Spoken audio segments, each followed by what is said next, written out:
Buenos días, tengan todos y cada uno de ustedes. Quiero, a nombre de la Sociedad Mexicana de Ingeniería Geotécnica, darles la más cordial de las bienvenidas a este segundo día de actividades de la 30ª Reunión Nacional de Ingeniería Geotécnica. Soy la maestra en Ingeniería Renata Alejandra González Rodríguez y el día de hoy tengo el honor de ser maestra de ceremonias y acompañarlos a lo largo de este día. Como primera actividad del día tenemos la quinta conferencia magistral Leonardo Sebar Wichers. Esta conferencia será dictada en el idioma español, pero para aquellos asistentes que lo requieran, se cuenta con una traducción en simultáneo al idioma inglés. Para poder acceder a esta traducción, ustedes podrán hacerlo justo al momento de ingresar a la sala de conferencias virtuales, justo en la sección que aparece en estos momentos en su pantalla.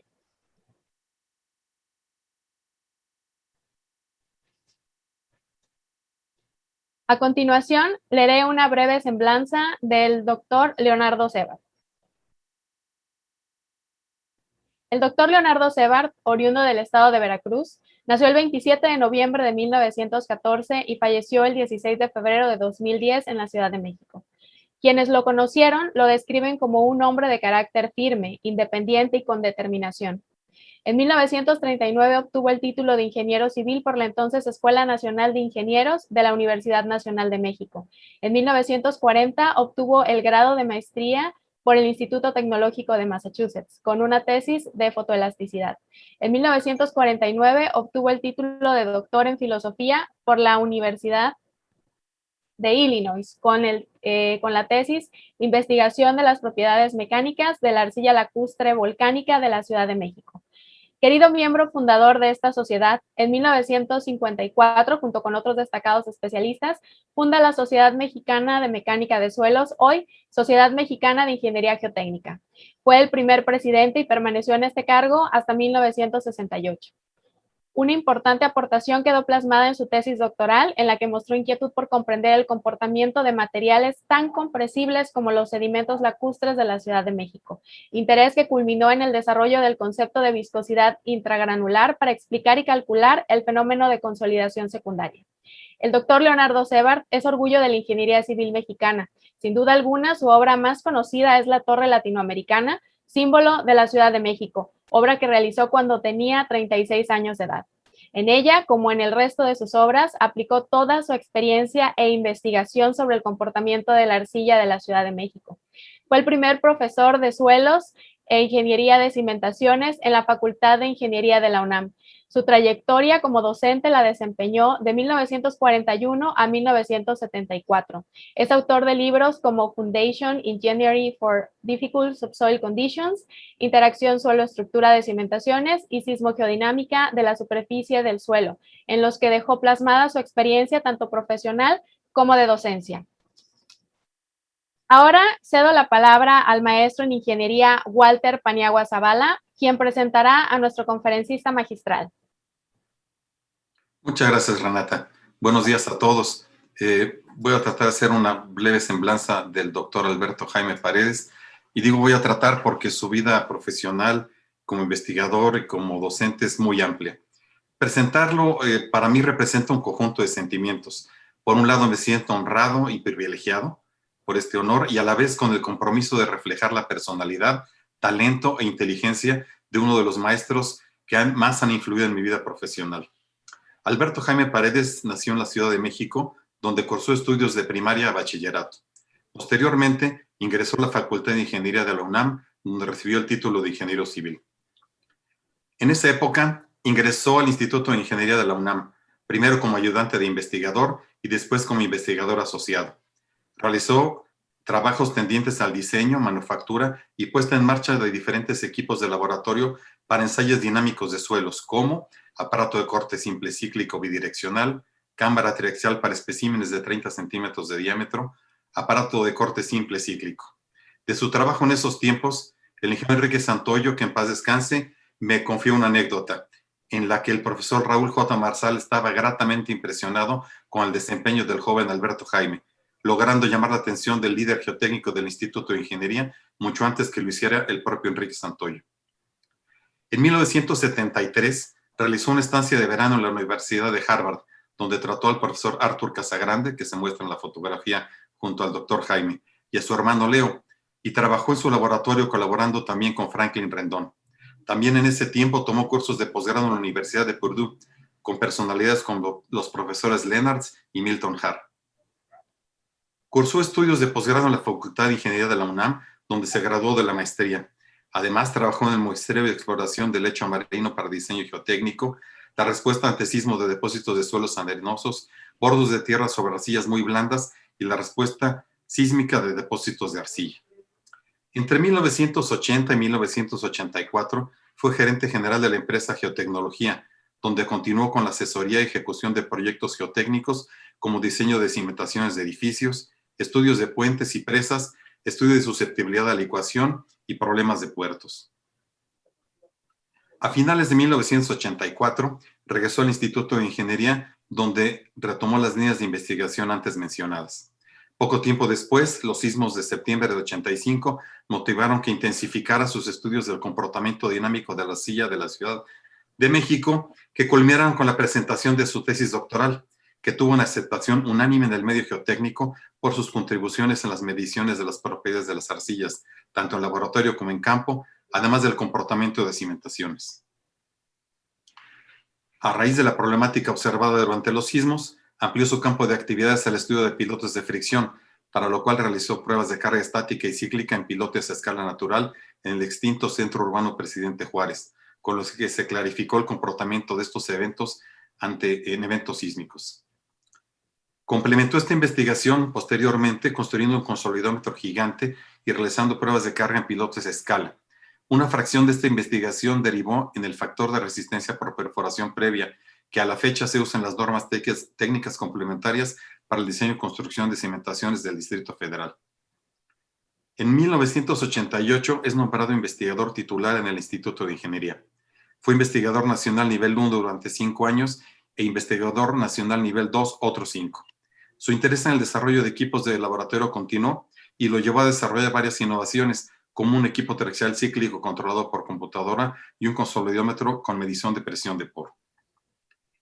En 1988, la entonces Sociedad Mexicana de Mecánica de Suelos instituyó el Premio Manuel González Flores para distinguir a los profesionales menores de 40 años.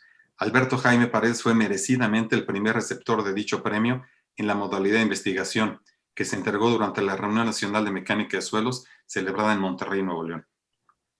En 1992 ingresó a la Comisión Federal de Electricidad como gerente de protección ambiental, iniciando un periodo como servidor público. Las actividades desarrolladas en esta responsabilidad condujeron al fortalecimiento de que la variable ambiental formara parte de las actividades sustantivas de la CFE. Entre el 96 y 2001 fungió como subdirector general técnico en la Comisión Nacional del Agua, donde propuso un programa de seguridad de presas para el sector hidráulico y dio un nuevo impulso al programa de seguridad de presas. Su experiencia ha quedado plasmada en 117 conferencias, 146 artículos publicados en el país y en el extranjero, 4 libros, 11 capítulos de libros, 50 informes en el Instituto de Ingeniería y 231 informes de asesoría y consultoría, y continúa. Como docente, la labor iniciada en 1983 en la Universidad Iberoamericana continuó en la División de Estudios de Posgrado de la Facultad de Ingeniería de la UNAM desde 1988. A la fecha, ha dirigido 10 tesis de licenciatura y 20 de maestría y ha participado en 7 comités de admisión al programa de doctorado. Entre 2003 y 2007 fue jefe de la División de Ingenierías Civil y Geomática de la Facultad de Ingeniería de la UNAM. Ahí fue presidente de la Comisión para la elaboración y propuesta de los cursos de posgrado con grado de especialización en Ingeniería Civil, a partir de la cual se crearon 5 especialidades: estructuras, hidráulica, construcción, ingeniería sanitaria y, por supuesto, geotecnia. Fue secretario y posteriormente presidente de la mesa directiva de la Sociedad Mexicana de Mecánica de Suelos, y en 2011 participó en el homenaje póstumo que se organizó a Leonardo Sebar Dígers. En el Colegio de Ingenieros Civiles de México es actualmente coordinador adjunto del Comité de Resiliencia de la Infraestructura y en el Comité de Certificación del Ingeniero Civil. En la Academia de Ingeniería de México fue presidente de la Comisión de Especialidad de Ingeniería Civil, prosecretario y vicepresidente. Es miembro también de la Academia Mexicana de Ciencias. En su carácter se distinguen rasgos científicos. Es analítico, observador, cuidadoso de los detalles. En su trato personal Me consta, es un excelente compañero de viaje, posee una cultura general con una fuerte inclinación hacia la literatura y tiene un buen sentido del humor. Cuando empecé a tratar a Alberto Jaime Paredes en 1983, me hizo una advertencia que conservo aún en la memoria y que ahora reconozco en Ortega y Gasset. Me dijo, para que se produzcan resultados favorables, deben conjuntarse tres elementos indispensables: hombre, chispa y circunstancia. Puedo afirmar sin temor a equivocarme que en el caso del quinto conferencista Leonardo Sevar Vigers, estos tres elementos se han conjuntado muchas veces a lo largo de su vida. Les presento entonces al quinto conferencista Leonardo Sevar Vigers, doctor Alberto Jaime Paredes.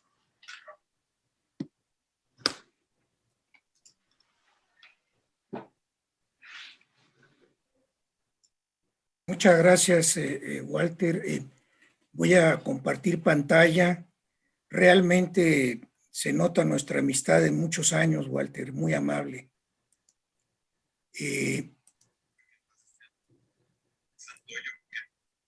Creo que ya se ve mi pantalla. ¿Sí la ven? Perfecto. Esto la voy a poner en modo de presentación.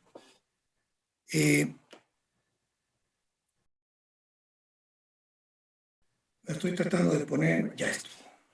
Ahí estamos. De verdad agradezco mucho tus palabras, Walter. Se te olvidó mencionar que colaboramos por muchos años, hiciste tu tesis de licenciatura y de maestría y me hiciste favor de ser el tutor de ambas. Muchas gracias nuevamente. También me permito agradecer a los miembros del comité que me distinguieron con la invitación para dictar esta conferencia, quinta conferencia Leonardo Sevar. También añado que me siento muy contento de participar en esta 30 Reunión Nacional de Ingeniería Geotécnica, en la que las otras dos conferencias magistrales las han dado o las dirán dos queridos colegas y amigos, los doctores Efraín Obando y Manuel Mendoza. A ellos envío una calurosa felicitación por la distinción de que fueron objeto. El presidente de la mesa directiva de la SMIG merece para mí un reconocimiento especial porque el último año de su gestión fue especialmente difícil dada la pandemia.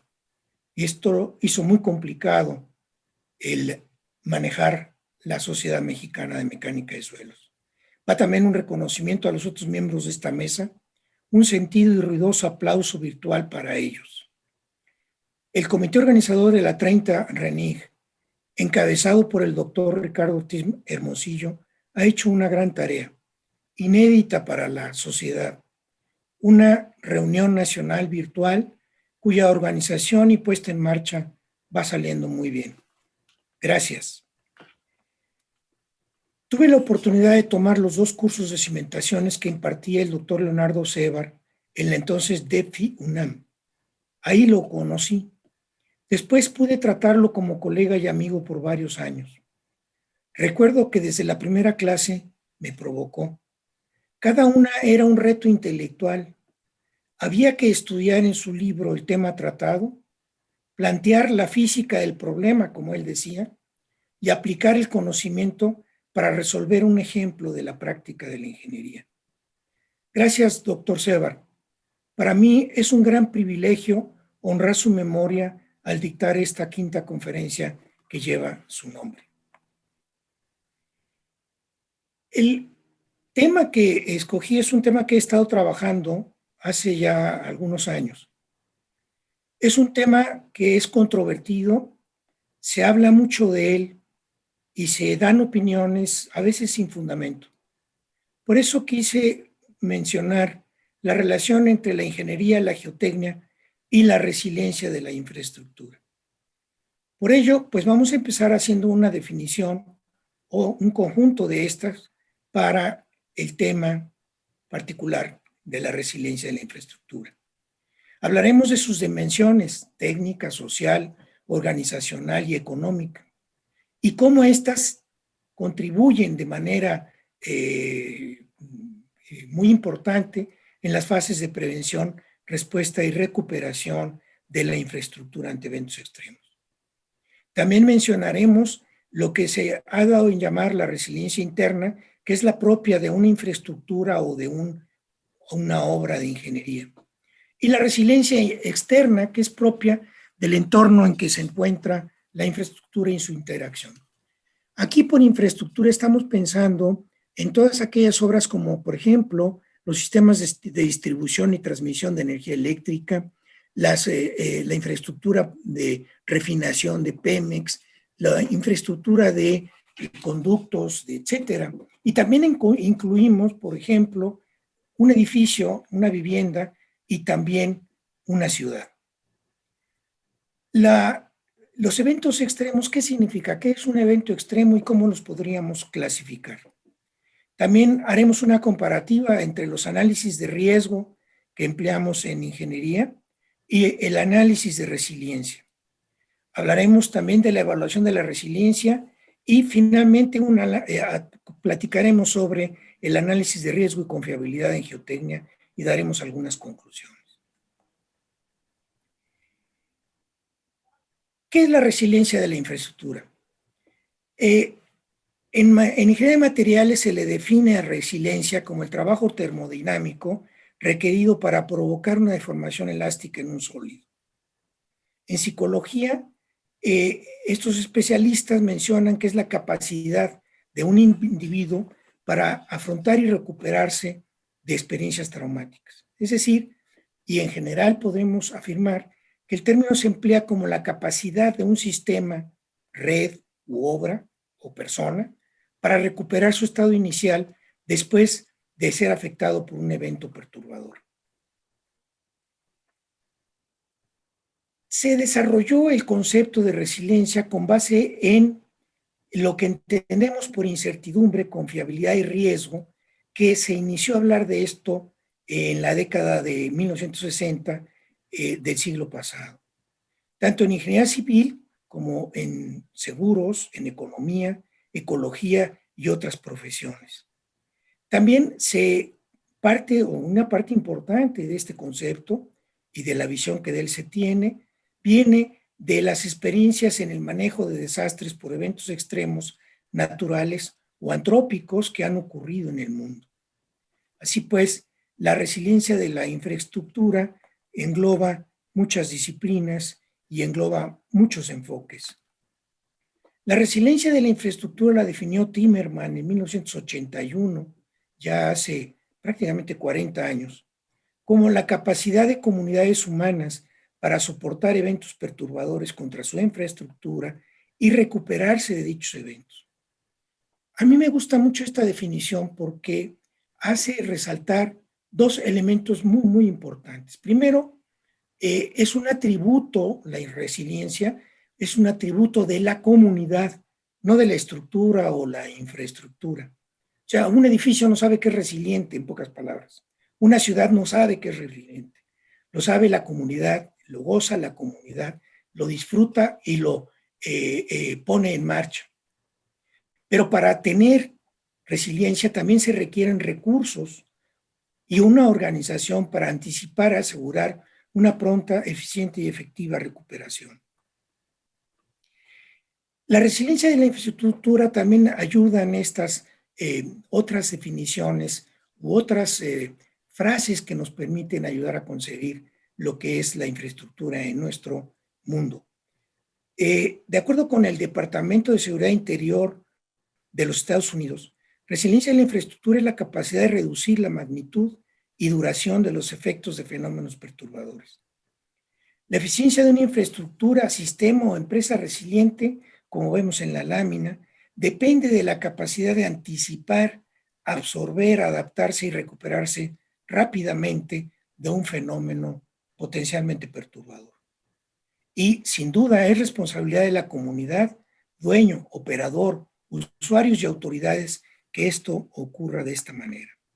Quiero aclarar que el estudio o la conferencia que estamos en este momento compartiendo con todos ustedes ha sido basada en una revisión muy extensa de la literatura, tanto de académicos como de ingenieros en la práctica que han estado interesados en este tema.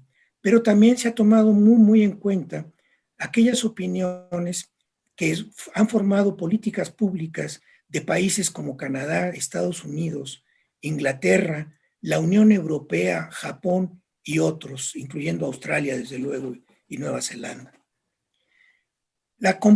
Esto lo aclaro para decirles que la búsqueda fue muy intensa y no se trata de la opinión pues, ahora sí que a la trompatalega, como diría el profesor Emilio Rosenbluth, sino que es la reflexión de muchos años de muchos investigadores y inquietos por el tema y de políticas públicas que se han instaurado en otros países y en otras regiones. Se puede decir que los componentes de la resiliencia son los que ven ustedes en la pantalla.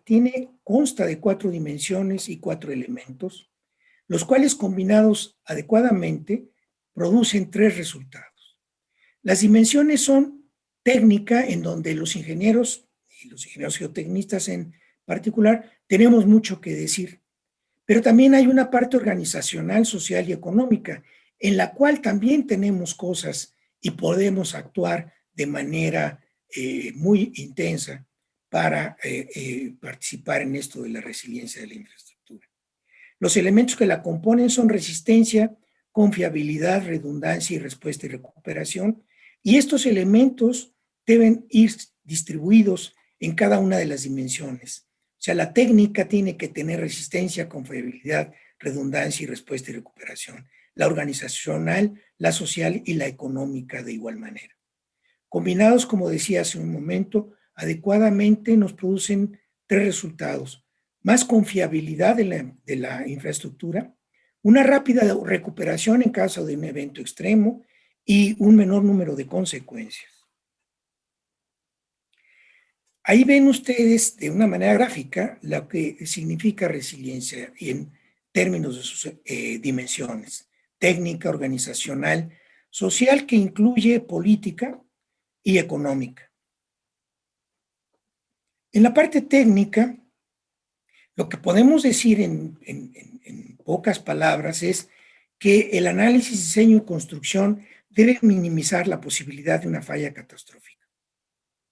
Que haya una operación eficiente de la infraestructura, o de la estructura en particular, o de la red o sistema, y que el mantenimiento se lleve a cabo con regularidad.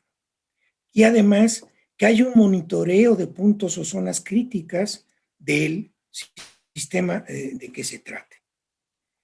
En la parte de organización, quiere esto decir que el operador, dueño y usuarios de la infraestructura están conscientes y preparados de que puede haber elementos extremos que pueden hacer que se altere el funcionamiento común o cotidiano de la infraestructura en la que se encuentra o que opera.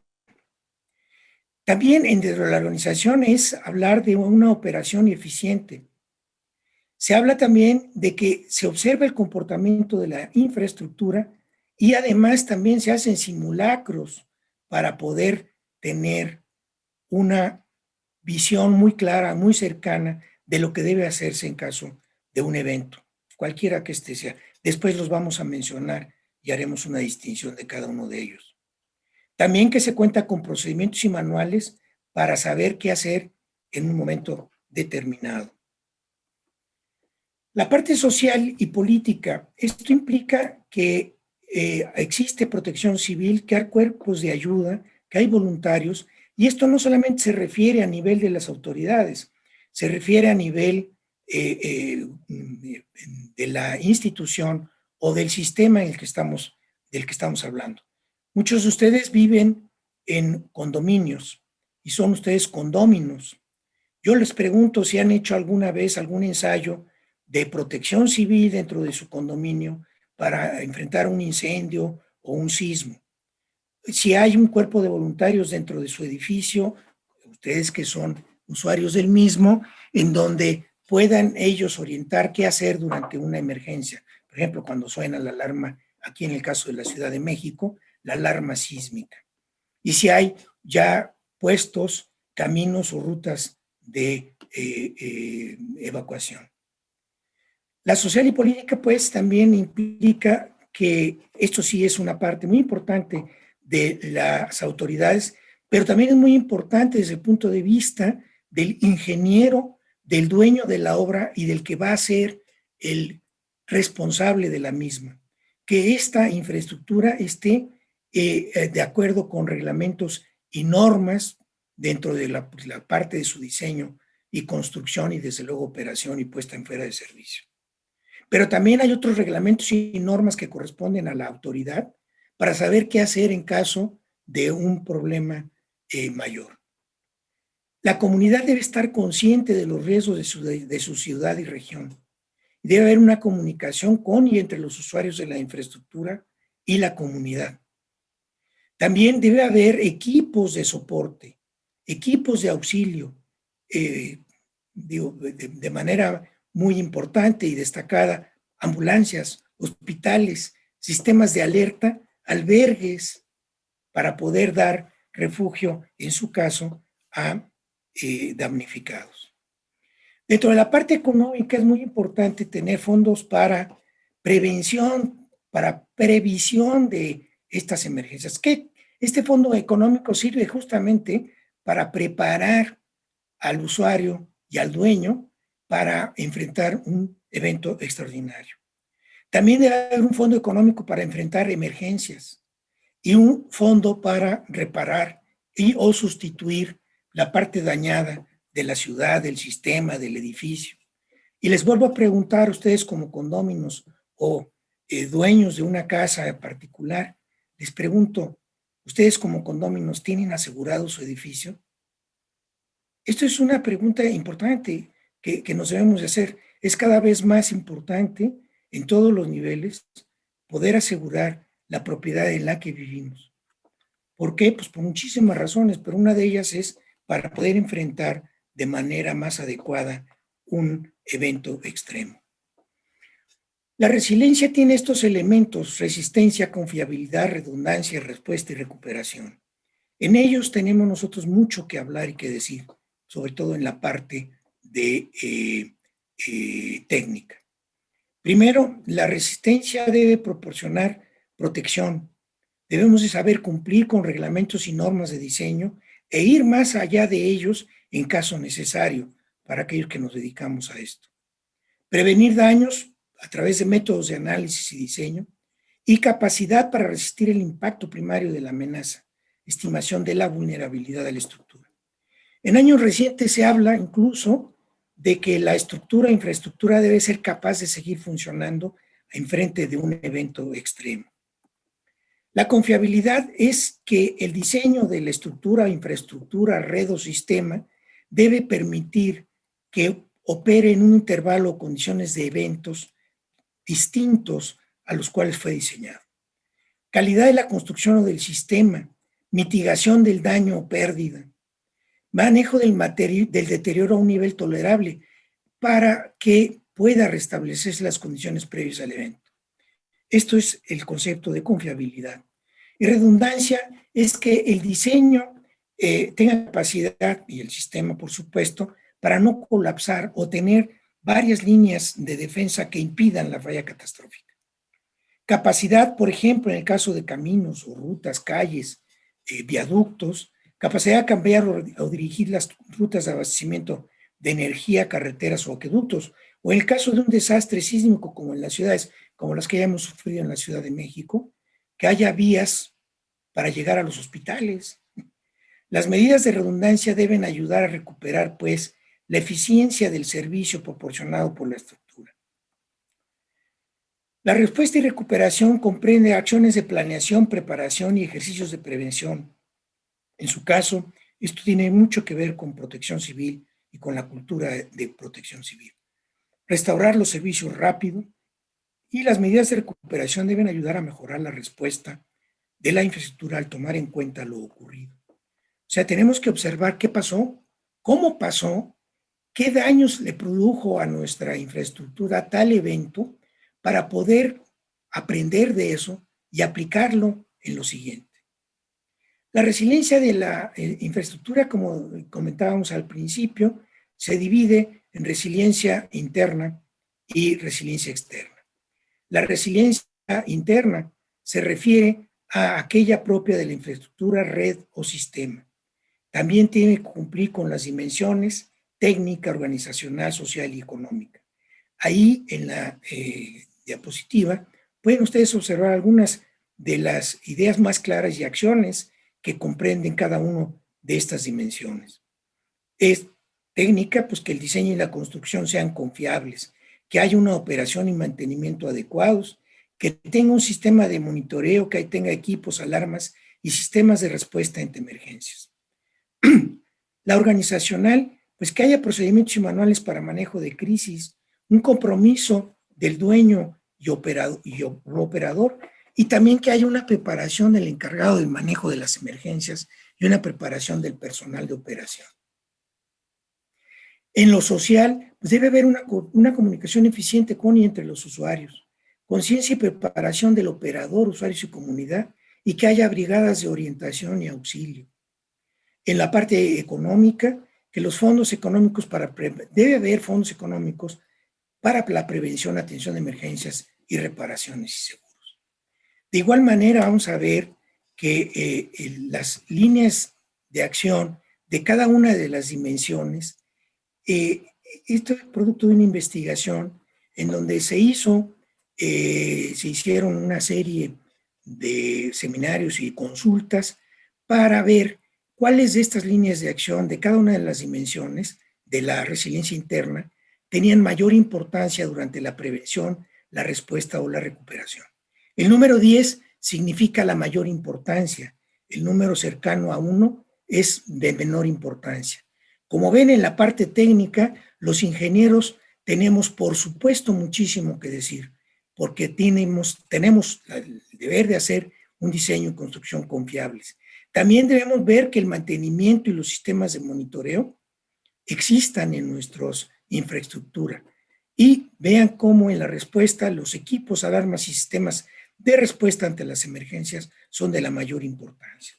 Y así pueden ustedes ver cómo algunas de estas líneas de acción son más importantes que otras. Otras, desde luego, esta lista no es exhaustiva, pero muestra algunas de las líneas de acción más importantes de cada una de estas dimensiones. En la parte social, vean que la conciencia y preparación de los operadores y usuarios del sistema durante la respuesta al evento extremo es de la mayor importancia. Y por supuesto que es de la mayor importancia para la prevención y la recuperación.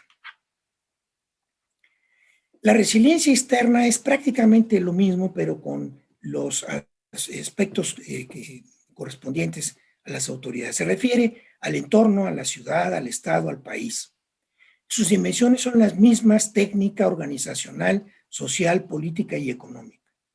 En la técnica, las ciudades, los estados, los países deben contar con reglamentos y normas técnicas de diseño, construcción y operación de equipos, de sistemas, de redes. Les recuerdo que, por ejemplo, una red muy importante en este momento para todos nosotros es el Internet. Ha habido ataques cibernéticos enormes en nuestro país para hackear cuentas de banco, etcétera. Eso es un evento extremo, es un evento para el cual tenemos que estar preparados y para el cual también debe haber reglamentos, normas y técnicas. No nada más nos estamos refiriendo aquí a aspectos de construcción o de ingeniería civil. Esto engloba todas las ingenierías. En la organizacional, que el gobierno tenga realmente un compromiso de protección civil, que haya equipos de respuesta ante situaciones de diversos tipos. No solamente suceden amenazas o eventos de tipo sísmico o de tipo de inundaciones, también puede haber amenazas de tipo químico o amenazas a la salud provenientes de la contaminación de algunos de nuestras termoeléctricas a las cuales le están metiendo combustóleo en este momento. Para ello tiene que haber leyes, reglamentos y normas ad hoc y el compromiso de los 3 niveles de gobierno justamente para hacer cumplir estas leyes y estos reglamentos. En la parte social debe haber una comunicación y liderazgo eficiente con la comunidad. De esto tenemos también ejemplos muy claros en México. La falta de liderazgo durante el sismo, bueno, de 1985, hizo que la población tomara el liderazgo. Concientización y preparación de usuarios y comunidad. La gobernanza ante emergencias, ¿qué hacer? ¿Cómo evitar el pillaje, el abuso? ¿Cómo defender a los gobernados? Brigadas de orientación y auxilio. Y en la parte económica, desde luego, proveer con fondos para la prevención, la atención durante la emergencia y la reconstrucción. Y por supuesto, que toda nuestra infraestructura, como las presas, como carreteras, como hospitales, etcétera, estén asegurados. La resiliencia externa, ahí ven ustedes las partes más importantes, las calificaciones de 10 corresponden a leyes y reglamentos ad hoc, a un fondo público para prevención y atención de emergencias. Desafortunadamente en este gobierno los desaparecieron. En la parte social debemos de seguir con la preparación de la comunidad ante emergencias. Ahora, el concepto de resiliencia en la ingeniería civil, ¿cómo se fue desarrollando? O sea, ¿por qué en la ingeniería civil tratamos con mucha frecuencia de opinar a veces sin suficiente reflexión sobre el concepto de resiliencia? Bueno, por muchas razones, pero una de ellas es porque llegamos muy cerca del concepto a través de los años. Aquí quiero recordar una de las conferencias, la segunda conferencia Terzaghi que dictó Arthur Casagrande en 1965, cuyo título es La importancia del riesgo asumido en las obras de tierra e ingeniería de cimentaciones. Este es un artículo que recomiendo yo siempre a todos mis estudiantes y se lo recomiendo a todos los que nos están haciendo favor de escucharnos. Es de los primeros artículos técnicos en los que se tratan los temas de incertidumbre y se hace una clasificación de riesgos en ingeniería en términos de costos, tanto económicos como de vidas humanas. Ahí también se habla de la necesidad de hacer diseños redundantes para disminuir la posibilidad de una falla catastrófica. El término riesgo asumido lo menciona Casagrande con una agudeza impresionante. Dice, en todas nuestras obras y diseños, siempre vamos a estar asumiendo un cierto nivel de riesgo. Esto, pues, después se traduce en varios aspectos adicionales en la evolución propia de nuestra profesión. En 1969 en México, en la ciudad, se llevó a cabo la 7ª Conferencia Internacional de Mecánica de Suelos e Ingeniería de Cimentaciones. En ese momento de Mecánica de Suelos e Ingeniería de Cimentaciones, ahora de Ingeniería Geotécnica.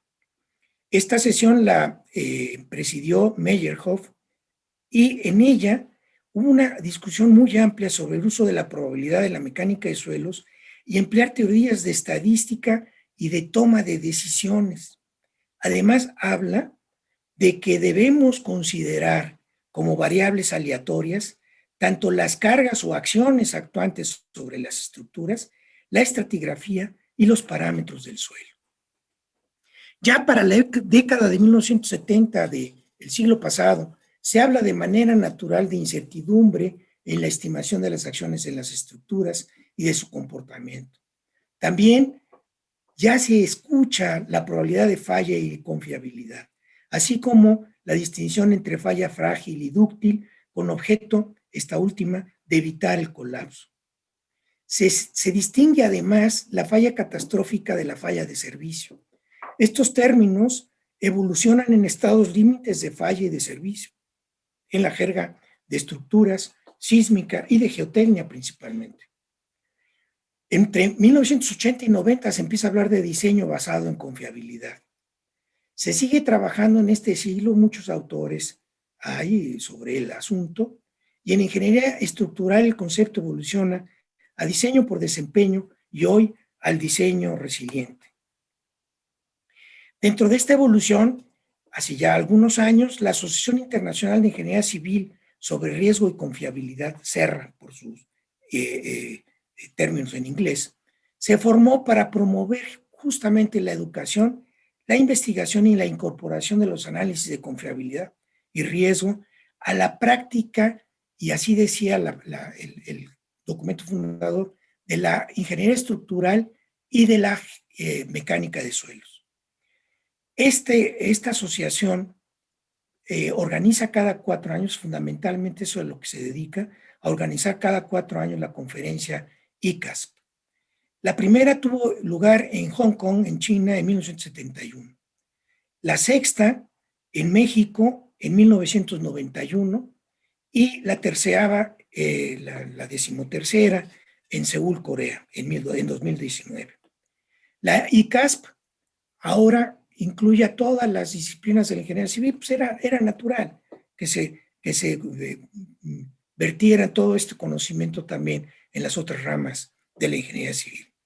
Aquí cabe hacer una aclaración. Durante la sexta conferencia de ICASP en la Ciudad de México en 1991, el doctor Rosenbluth tiene un artículo muy interesante en el que dice: señores, creo que en los reglamentos nos hemos puesto muy como tarea muy importante, y lo es, el diseño, pero hemos hecho de lado la parte constructiva.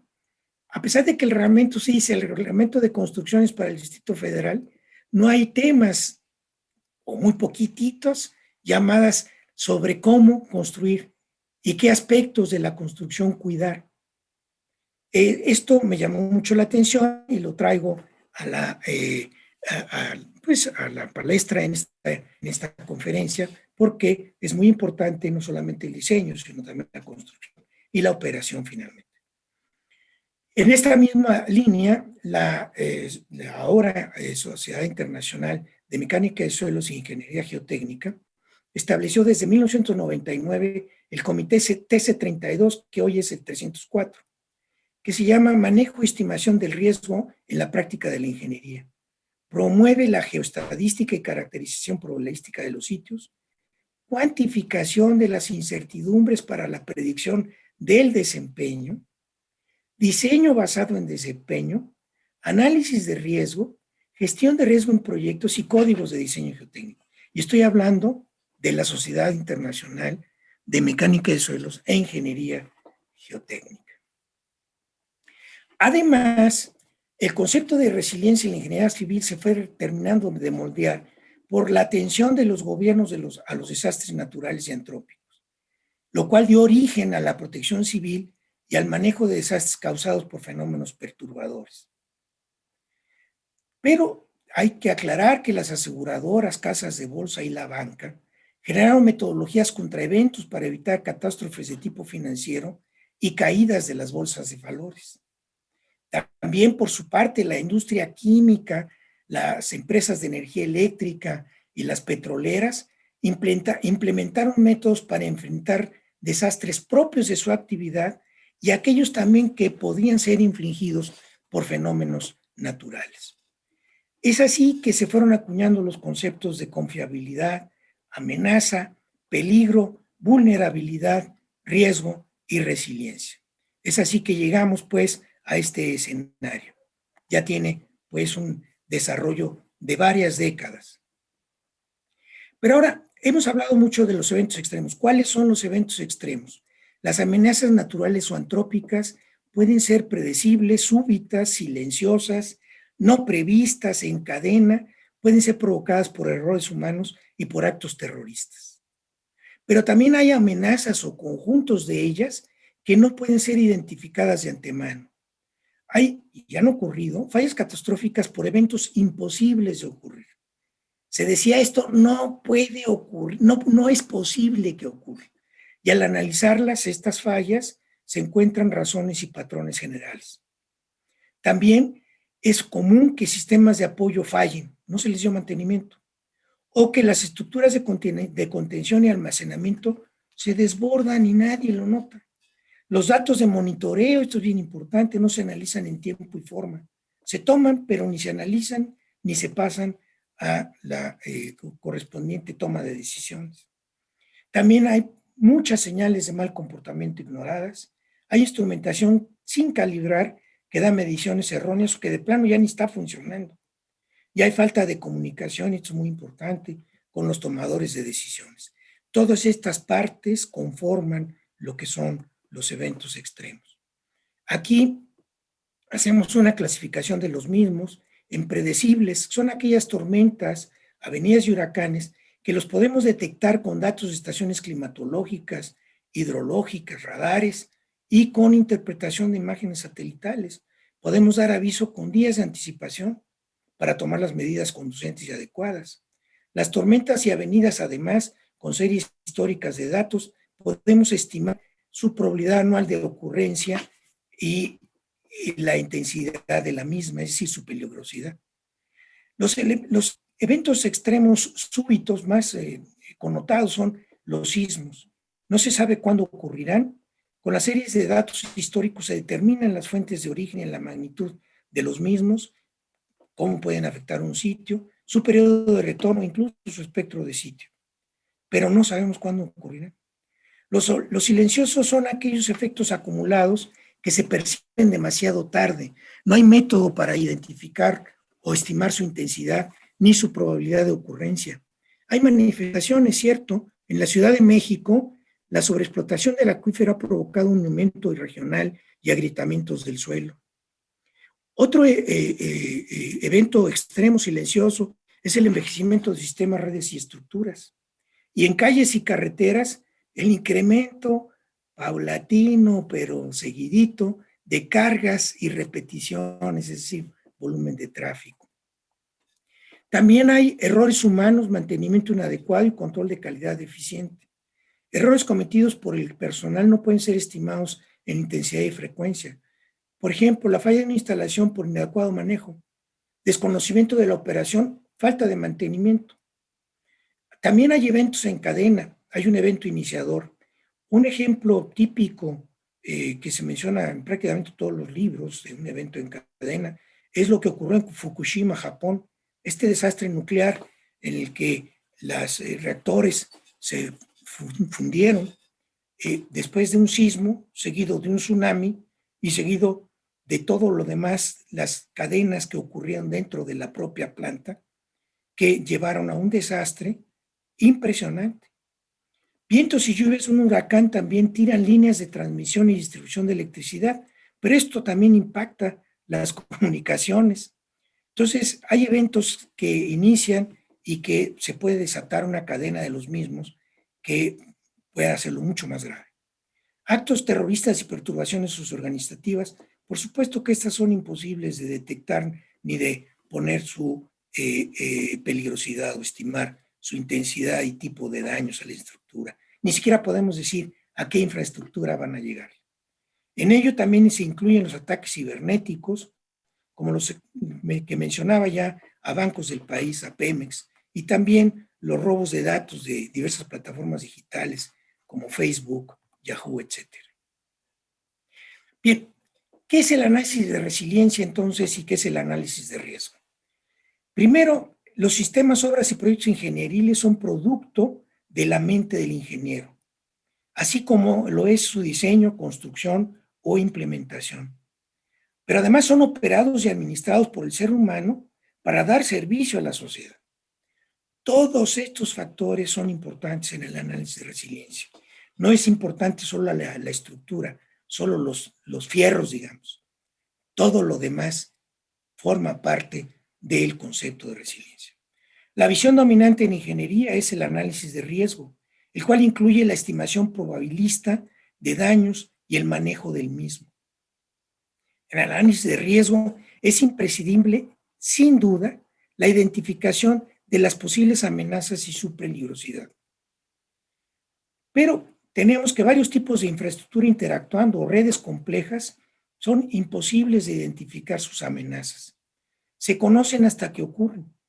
Hay pocos datos históricos de algunas amenazas que no se pueden modelar de manera probabilista su intensidad de ocurrencia, es decir, su peligrosidad. El funcionamiento también de obras y sistemas ingenieriles depende de factores técnicos, humanos, organizacionales, sociales y económicos. Esta dinámica involucra jerarquías temporales y espaciales. Es decir, La infraestructura tiene un manejo, tiene una gerencia, tiene un capataz, tiene un obrero, tiene etcétera. En los sistemas ingenieriles, los riesgos también emergen a través de interacciones no bien comprendidas entre componentes y procesos. También la secuencia de decisiones tomadas por el personal puede ser un factor muy importante en el análisis de resiliencia. La erraticidad de señales de falla y su interpretación o desdén y otras. Por tanto, siempre pueden ocurrir eventos no esperados o emergentes. En análisis de riesgo no siempre se puede determinar la probabilidad de daño. Dificultad también tenemos para estimar la probabilidad conjunta de dos o más eventos extremos, los cuales combinados pueden tener un efecto mayor que si ocurrieran de manera independiente. En muchos casos, además, no sabemos determinar cómo se propaga la falla y su evolución en los sistemas, redes u obras ingenieriles. El diseño en ingeniería está orientado a resolver problemas o desafíos que no se ven como condiciones que también deben ser administradas. Los sistemas ingenieriles se optimizan exclusivamente para factores identificados. Se ignora el potencial de daño de factores no identificados o nuevas amenazas emergentes. Y hay una evolución paso a paso de las prácticas de diseño. Hay una cierta resistencia a la innovación.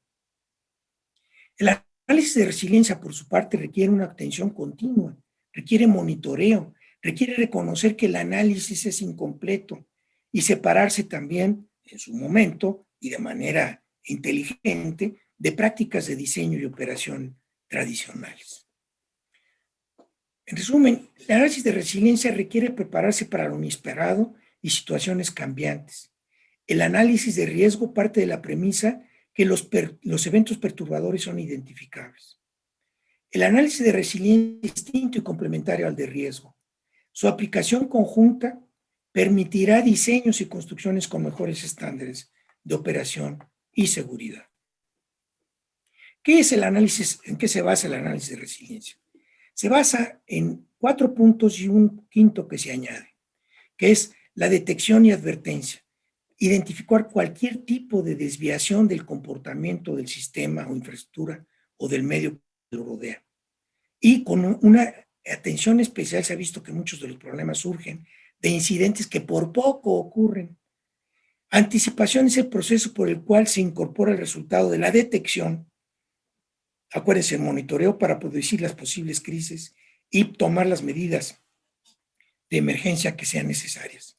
Adaptación es la respuesta para que nuestro diseño, nuestra infraestructura, nuestro sistema, nuestra red pueda tener cambios para minimizar las consecuencias de un evento extremo.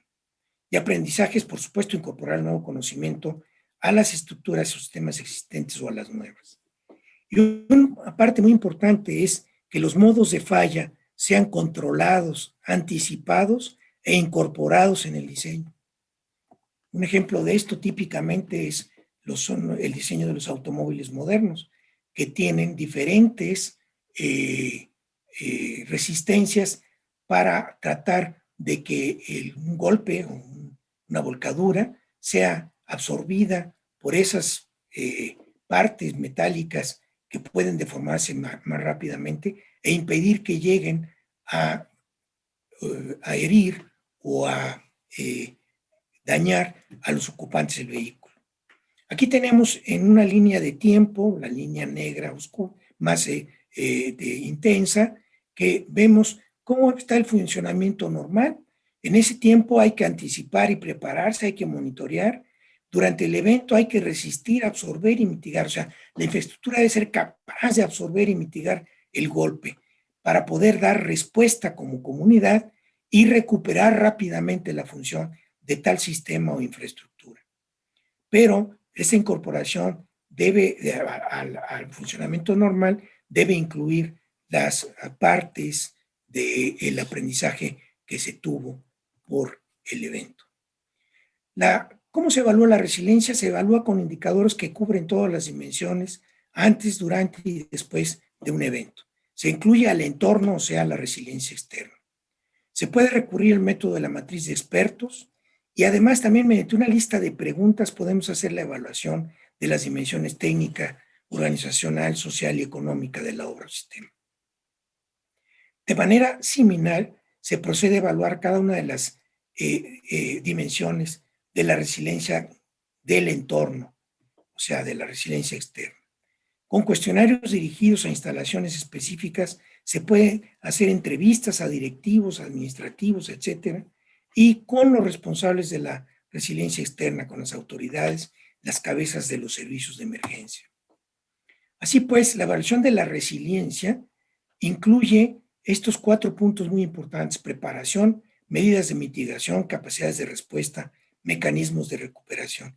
Y cada una de esas debe ser medida de acuerdo con la dimensión técnica, organizacional, social, política y económica. El análisis de riesgo, por su parte, está basado fundamentalmente en esta ecuación. El riesgo es igual a la probabilidad de que una amenaza ocurra con cierta intensidad,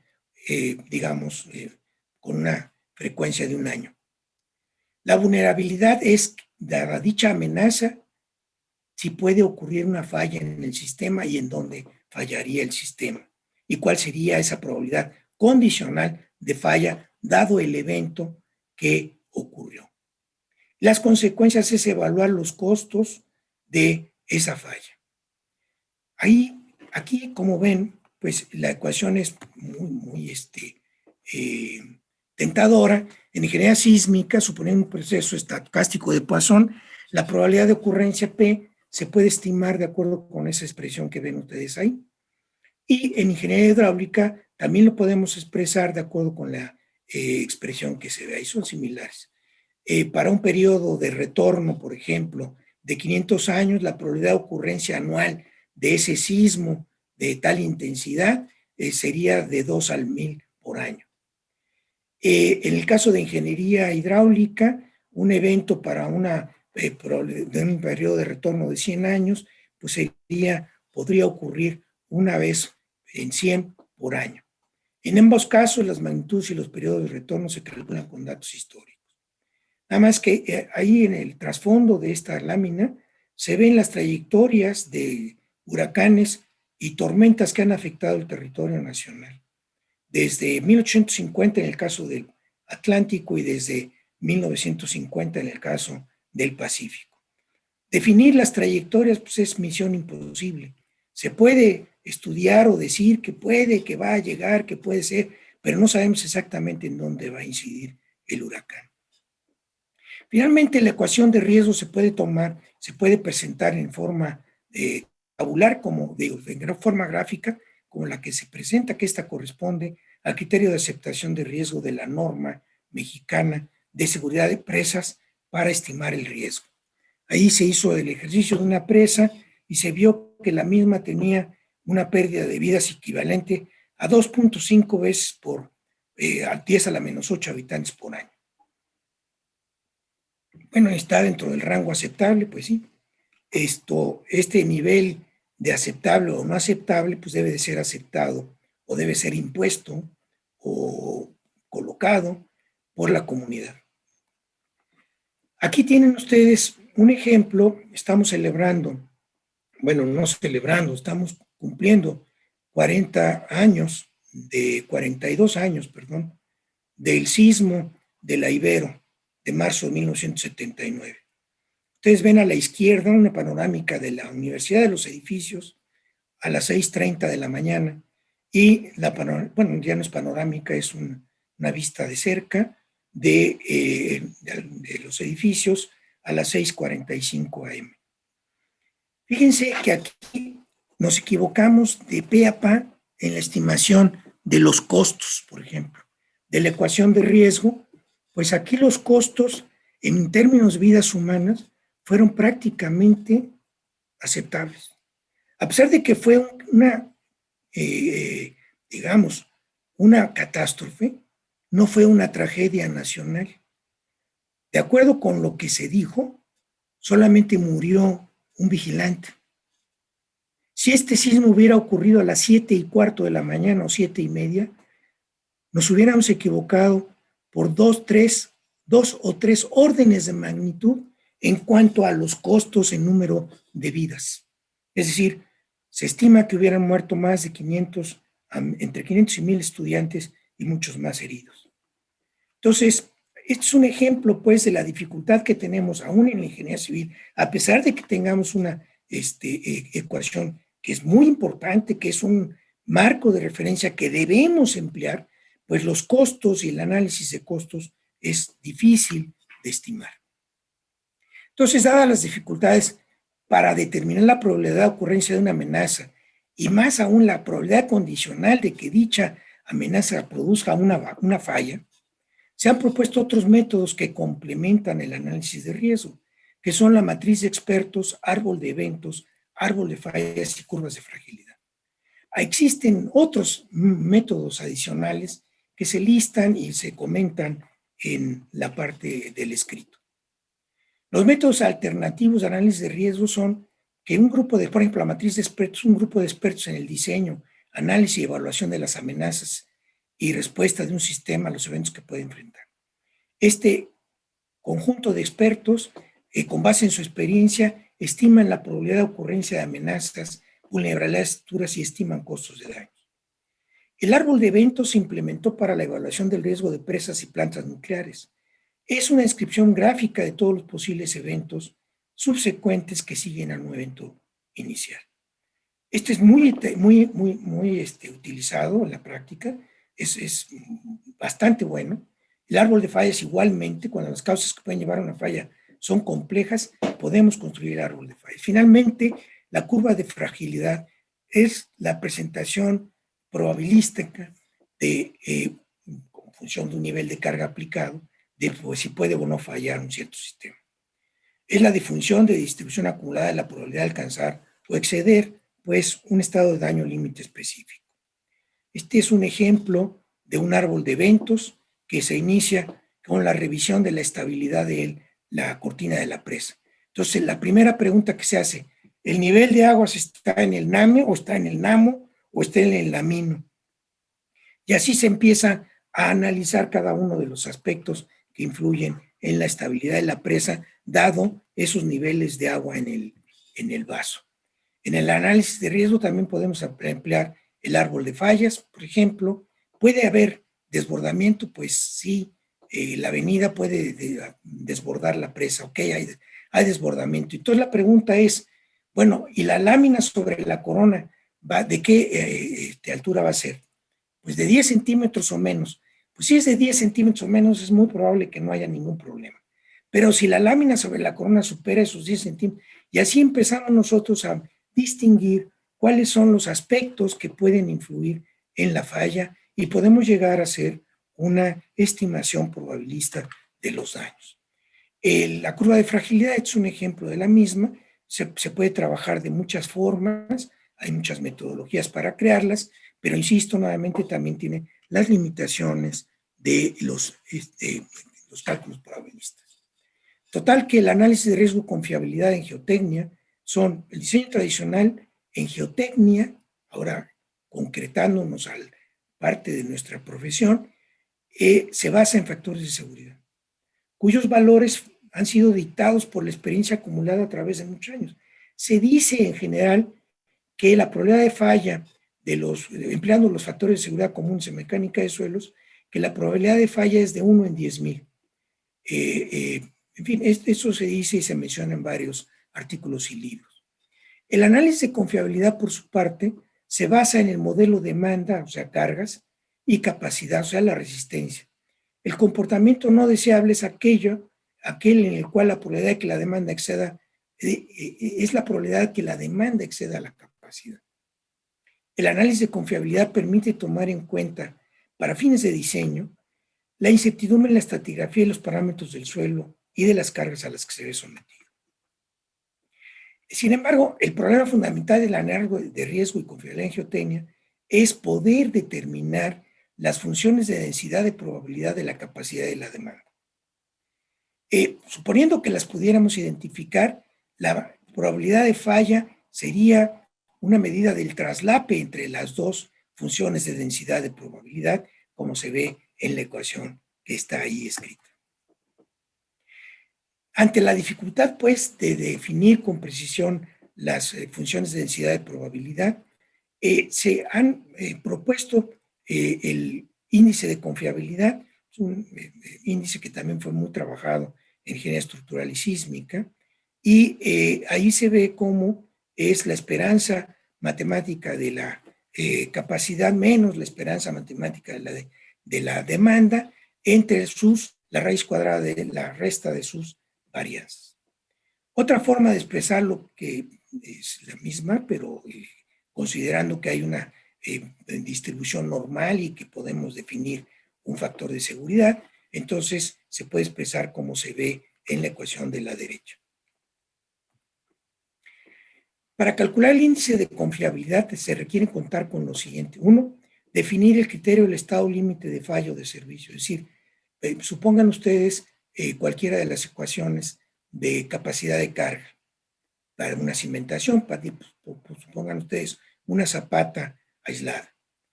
Para esa zapata sí contamos con una función para calcular el valor esperado. O sea, esa ecuación nos permite determinar cuál sería la capacidad última de la zapata, dadas las características del ángulo de fricción interna, de la cohesión, y en función de estos dos parámetros del suelo, podemos, fundamentalmente del ángulo phi, podemos determinar los parámetros de capacidad de carga de la ecuación. Y de esa manera nosotros podemos hacer un análisis de densidad de probabilidad del factor de seguridad tomando en cuenta esa función y podemos llegar a construir curvas como la que se ve en el.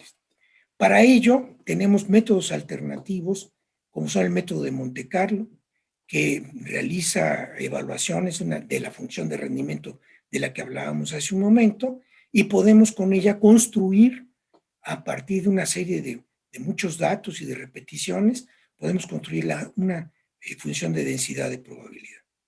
También existen los métodos de primeros momentos y primer orden, que se basa en la expansión de la serie de Taylor. Para ello se requiere conocer la media y la varianza de la función de distribución resultante, o sea, de la función que representa el comportamiento que estamos analizando en geotecnia.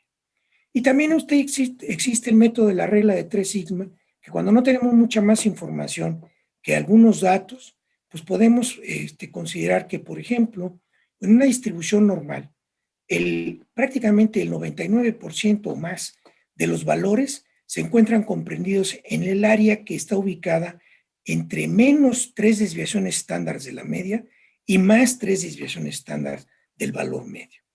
Con base en lo anterior se puede hacer una consideración y determinar la esperanza del comportamiento de esa estructura. ¿Cómo? Bueno, pues simplemente se restan esos valores creíbles máximo y mínimo y se dividen entre 6 y de ahí obtenemos la desviación estándar y podemos, con base en ello, determinar pues la esperanza matemática de esto. Este método, por supuesto, que es el más inexacto, pero pues da una idea, es una forma de hacer un análisis más o menos rápido y expedito. En conclusión, desde luego tengo que agregar que en el escrito se presentan algunos ejemplos desarrollados y algunos otros temas que no fue posible cubrir en esta exposición.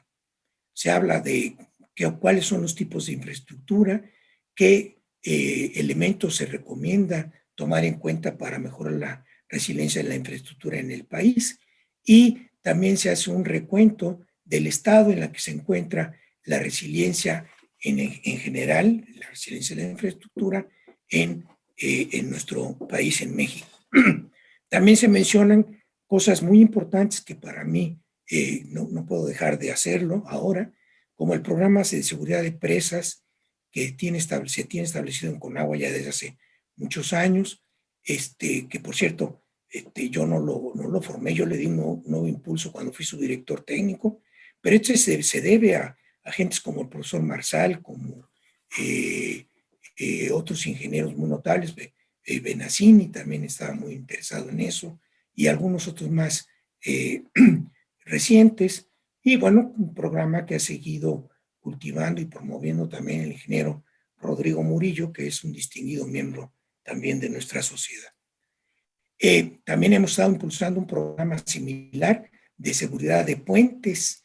No sabemos ni siquiera cuántos puentes hay en todo el territorio nacional ni en el estado en que se encuentra. En fin, les recomiendo, pues, hago la propaganda como debo hacerlo, para que lean el escrito y ahí puedan ver algunas otras de las asuntos que se trataron, pero además también algunos de los temas con mayor amplitud. La resiliencia de la infraestructura, pues, tiene diversos atributos. Cuenta con 4 dimensiones: técnica, organizacional, social, política y económica. Tiene 4 elementos: resistencia, confiabilidad, redundancia y respuesta. Y estos, todos ellos aplicados adecuadamente, nos van a producir 3 resultados: una mayor confiabilidad, una rápida recuperación y menores consecuencias. La aplicación de los conceptos de resiliencia permitirá: 1. Mejorar la respuesta de la comunidad ante eventos extremos. Mejorar el comportamiento de los sistemas y o componentes de cada tipo de infraestructura y de esta como un todo. Minimizar las pérdidas sociales y monetarias. Y, por supuesto, recuperar rápidamente la vida cotidiana después de emergencias provocadas por eventos extremos. El ingeniero civil en general y el geotécnico en particular son los actores principales en la dimensión técnica de la resiliencia. En especial al participar en la elaboración de reglamentos de diseño y construcción y en la propuesta de nuevos métodos de análisis y diseño que incluyan los elementos de resistencia, redundancia, confiabilidad y, en su caso, falla controlada, además de diversas líneas de defensa para evitar la falla catastrófica. En la dimensión de organización de la resiliencia, también nuestra profesión tiene mucho que aportar en planeación y sistemas de alarmas, como ha hecho, así como en planes y programas de mantenimiento y operación.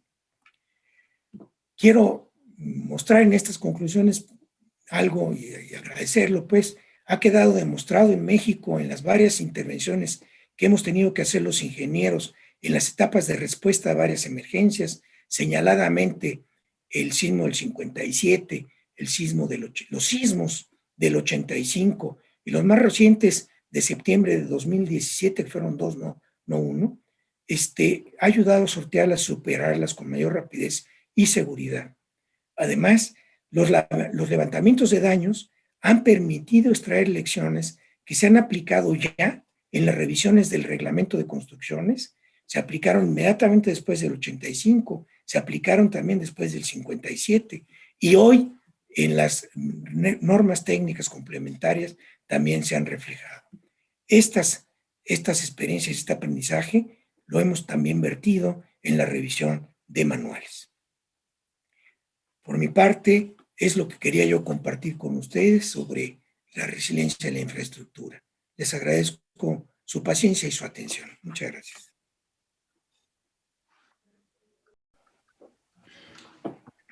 Doctor Alberto Jaime Paredes.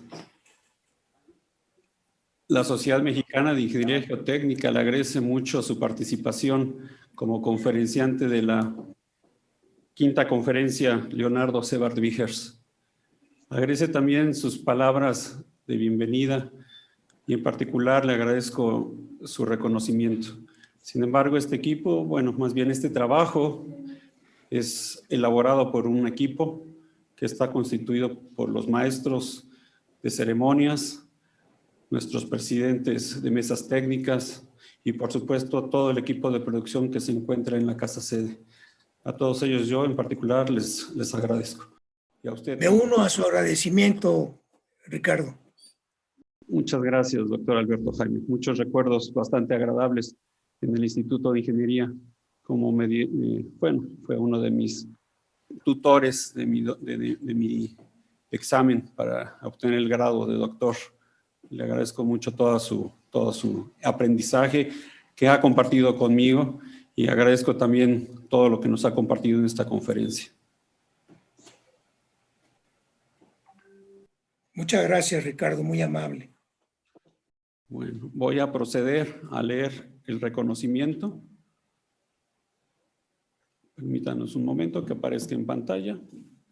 Bueno, la Sociedad Mexicana de Ingeniería Geotécnica otorga el presente reconocimiento al doctor Alberto Jaime Paredes por su distinguida participación como conferencista magistral de la quinta conferencia Leonardo Sebart Vickers, Ingeniería, Geotecnia y Resiliencia de la Infraestructura, dentro del marco de la 30ª Reunión Nacional de Ingeniería Geotécnica en modalidad a distancia, Ciudad de México, a 18 de marzo de 2021. Y de igual manera, doctor Alberto Jaime, le haremos entrega, por supuesto, por mensajería, del reconocimiento que tenemos preparado para usted. Muy amables, al contrario, mi reconocimiento es para esta sociedad que ha ayudado a extender el conocimiento de la mecánica de suelos a nivel de nuestro país y que ha servido como preparación, como otra universidad, durante cada una de sus reuniones nacionales y simposios y eventos que ha celebrado. Muchas gracias.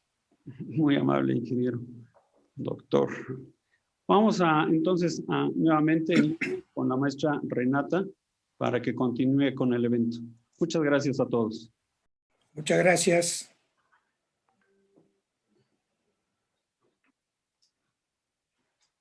Ahora los invito a que veamos un video de nuestros patrocinadores.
En Calibre Infraestructura contamos con un grupo de expertos altamente calificados para acompañarte en cada una de las etapas de tu proyecto. Desde las pruebas iniciales, el diseño, especificaciones, control de obra, eficiencia, supervisión.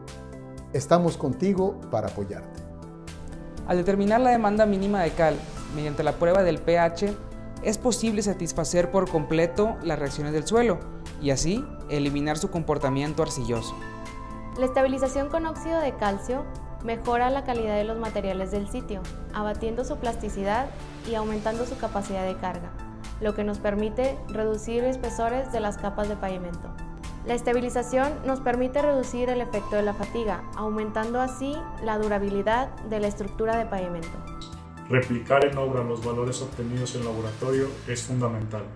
Como parte del servicio al cliente, el equipo de Calibre Infraestructura brinda la asesoría y acompañamiento técnico en obra para garantizar la correcta aplicación de nuestro producto, asimismo poder obtener los resultados proyectados.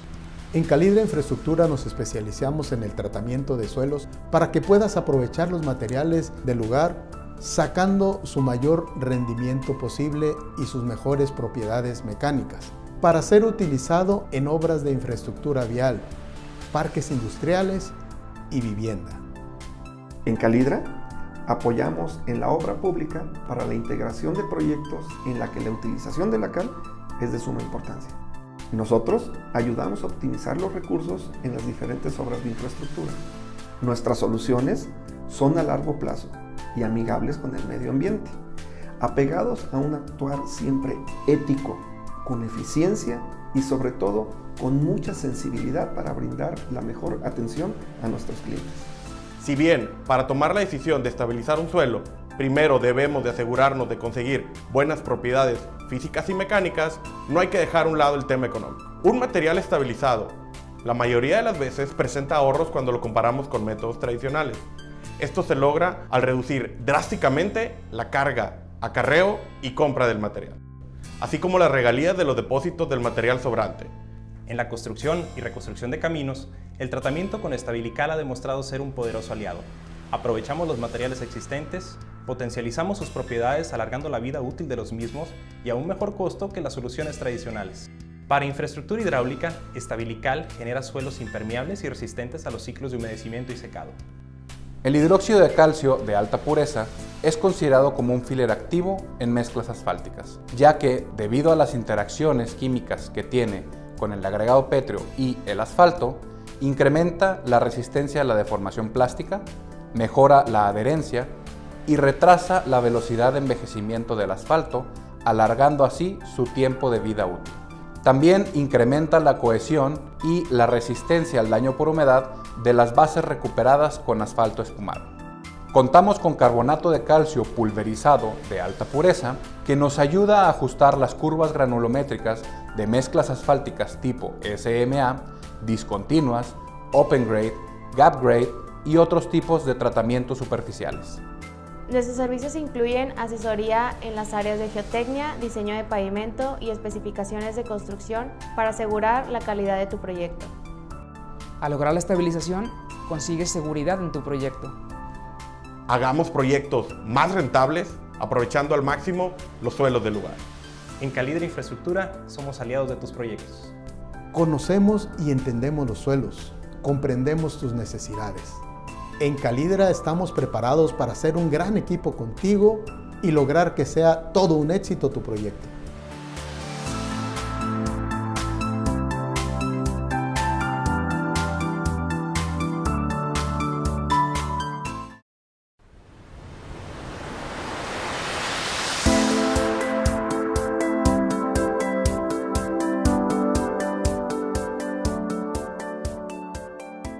En Calibre Infraestructura contamos con un grupo de expertos altamente calificados para acompañarte en cada una de las etapas de tu proyecto. Desde las pruebas iniciales, el diseño, especificaciones, control de obra, eficiencia, supervisión.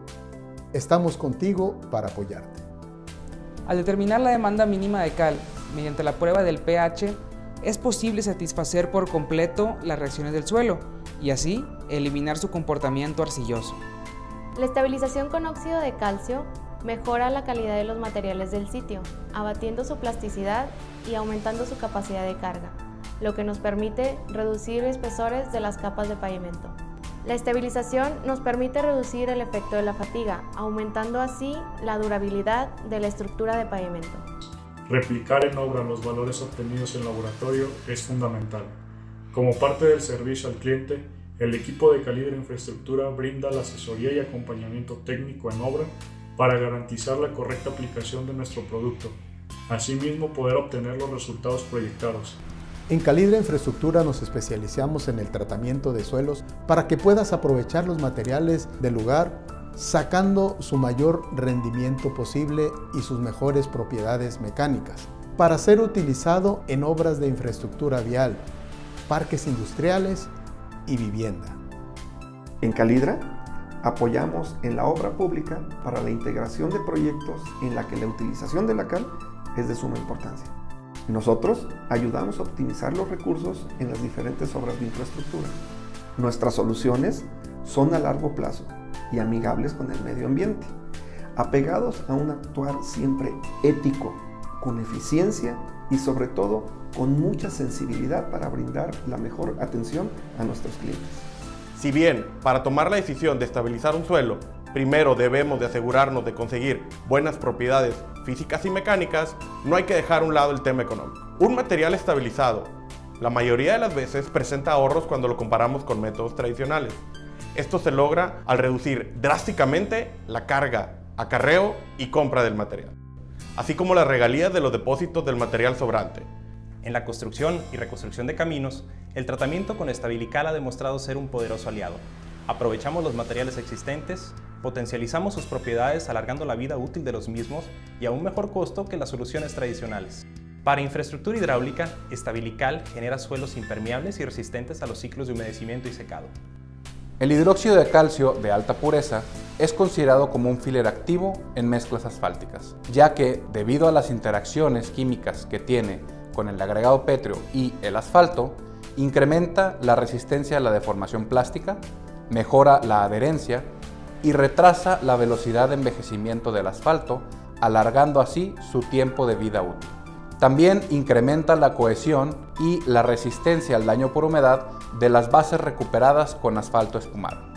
Contamos con carbonato de calcio pulverizado de alta pureza que nos ayuda a ajustar las curvas granulométricas de mezclas asfálticas tipo SMA, discontinuas, open grade, gap grade y otros tipos de tratamientos superficiales. Nuestros servicios incluyen asesoría en las áreas de geotecnia, diseño de pavimento y especificaciones de construcción para asegurar la calidad de tu proyecto. Al lograr la estabilización, consigues seguridad en tu proyecto. Hagamos proyectos más rentables, aprovechando al máximo los suelos del lugar. En Calidra Infraestructura somos aliados de tus proyectos. Conocemos y entendemos los suelos, comprendemos tus necesidades. En Calidra estamos preparados para hacer un gran equipo contigo y lograr que sea todo un éxito tu proyecto.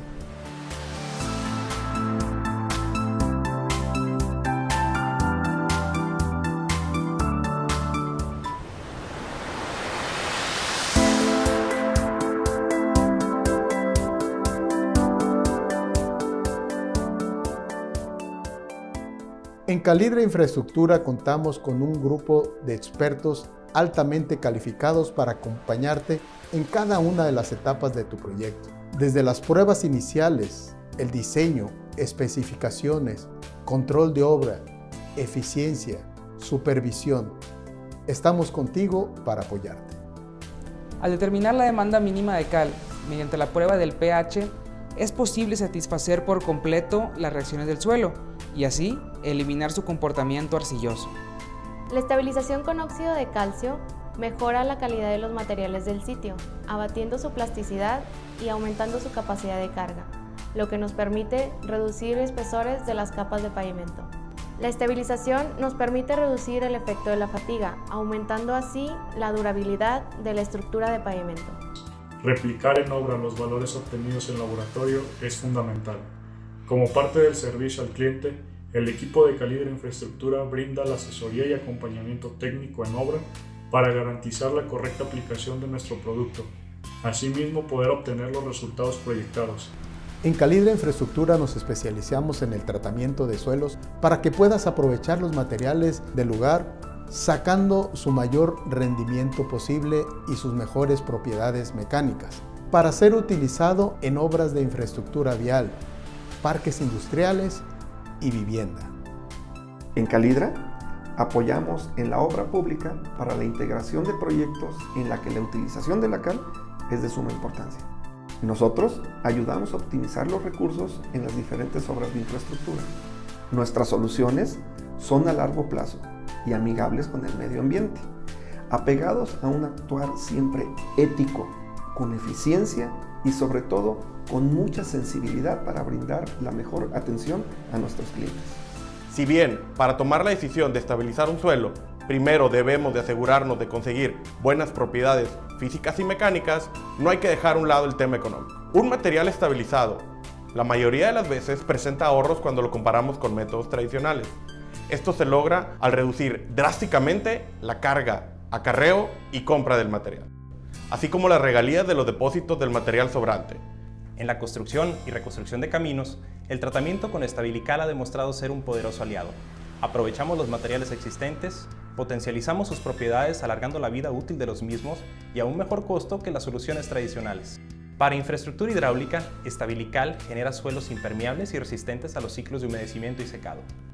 El hidróxido de calcio de alta pureza es considerado como un filler activo en mezclas asfálticas, ya que, debido a las interacciones químicas que tiene con el agregado pétreo y el asfalto, incrementa la resistencia a la deformación plástica, mejora la adherencia y retrasa la velocidad de envejecimiento del asfalto, alargando así su tiempo de vida útil.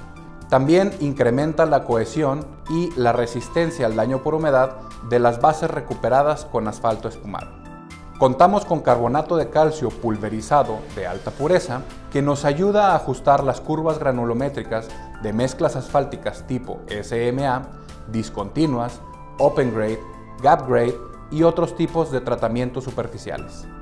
Nuestros servicios incluyen asesoría en las áreas de geotecnia, diseño de pavimento y especificaciones de construcción para asegurar la calidad de tu proyecto.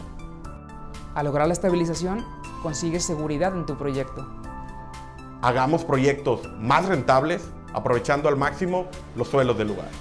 En Calidra Infraestructura somos aliados de tus proyectos. Conocemos y entendemos los suelos, comprendemos tus necesidades. En Calidra estamos preparados para ser un gran equipo contigo y lograr que sea todo un éxito tu proyecto.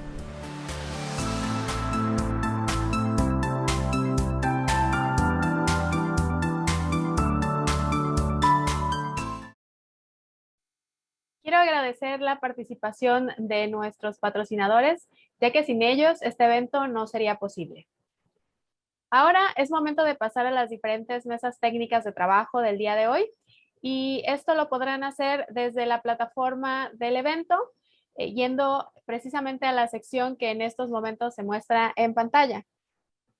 No quiero despedirlos antes de recordarles que el día de hoy tenemos a las 18:30 horas la entrega de premios Manuel González Flores, a la que están cordialmente invitados.